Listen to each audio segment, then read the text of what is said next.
This is Barry Zalma speaking for Claim School Incorporated's blog, Zalma on Insurance.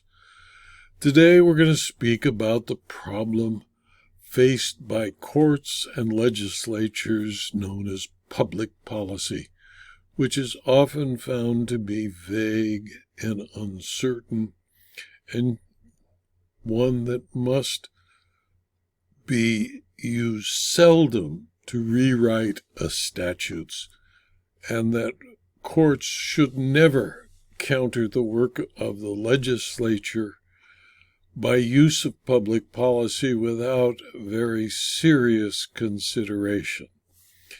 In this case, Artemiz Freeman sought to collect uninsured or underinsured motorist benefits under her policy with Progressive County Mutual Insurance Company. Progressive denied coverage under the policy's regular use exclusion, and Freeman sued. Resolving the parties' cross motions for summary judgment, the trial court concluded that the regular use exclusion violated public policy, and Progressive appealed the trial court's determination.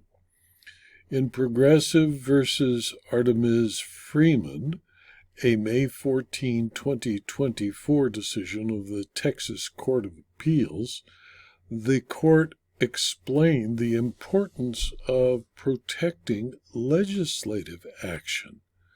Freeman is a police officer with the city of Houston. On February 13, 2018, Freeman was in her police vehicle when she was rear-ended by another car. The driver of that car had an insurance policy that provided $50,000 in liability coverage. Freeman's expenses from the accident exceeded $50,000. Freeman filed for uninsured, underinsured motorist coverages and personal injury protection benefits under her personal automobile insurance policy issued by Progressive. The policy provided that UIM motorist benefits and stated that Progressive will pay for damages that an insured person is legally entitled to recover from the owner or operator of an uninsured motor vehicle because of bodily injury that is sustained by an insured person in an accident arising out of the use of an uninsured motor vehicle.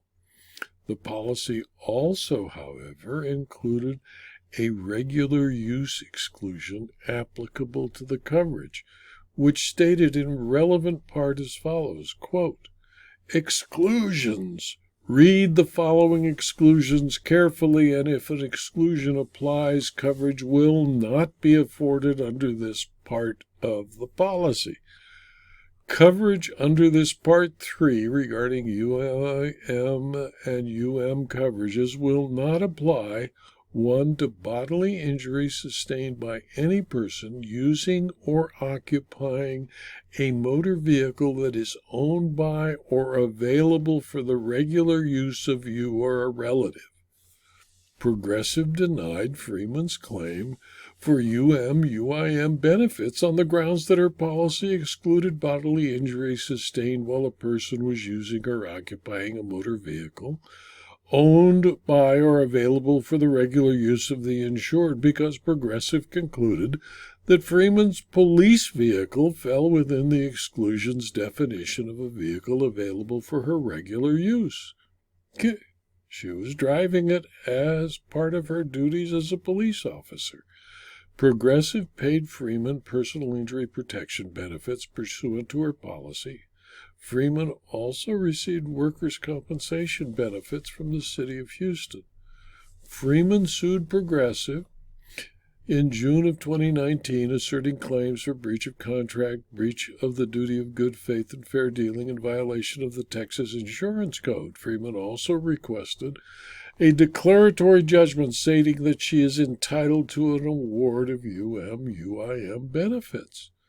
The trial court determined that although the patrol vehicle was available for Mrs. Freeman's regular use, that the regular use exclusion as applied in this case violated public policy, since it operates to deprive an insured of the protection required by the Texas uninsured motorist statute. As a result, the trial court granted Freeman's motion for summary judgment and motion for declaratory relief and denied Progressive's motion for summary judgment.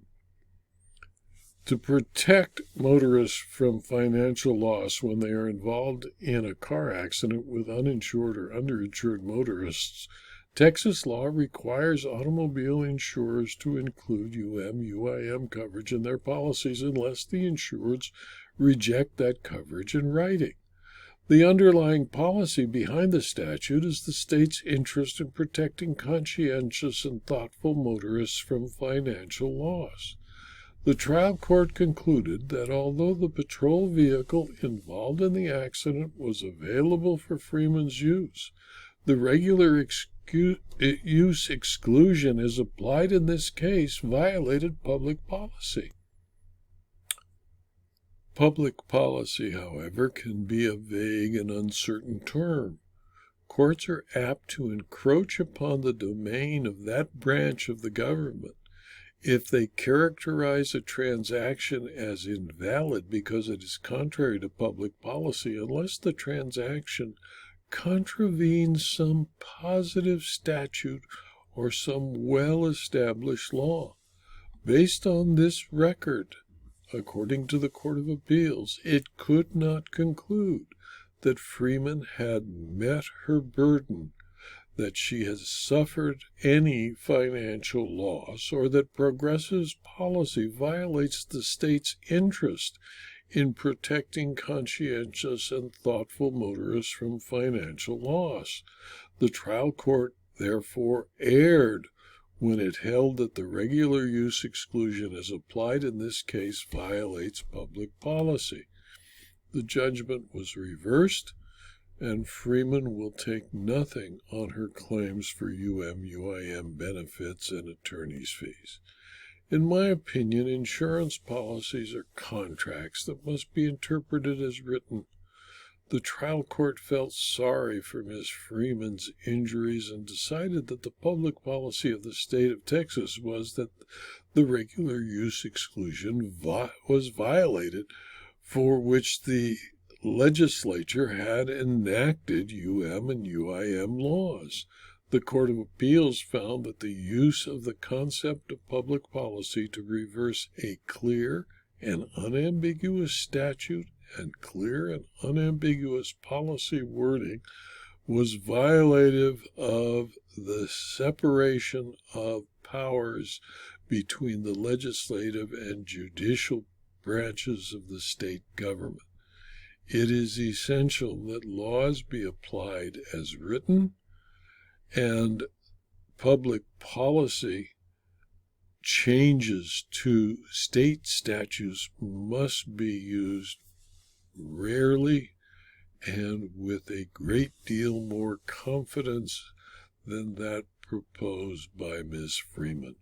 This video was adapted from my blog, Zelma on Insurance, which is available free to anyone who clicks on the URL zelma.com/blog. You can subscribe to the blog and you'll receive notice of every blog posting, usually 5, sometimes 6 a week.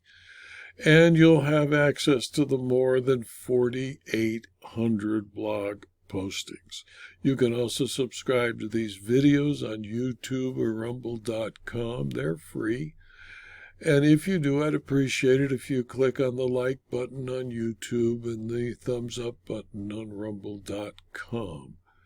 Please tell your friends and colleagues about this blog and the videos so that they too can subscribe. And if you're interested in more detail about insurance, insurance claims, insurance law, and insurance fraud, please consider for a very small fee subscribing to my Substack publication.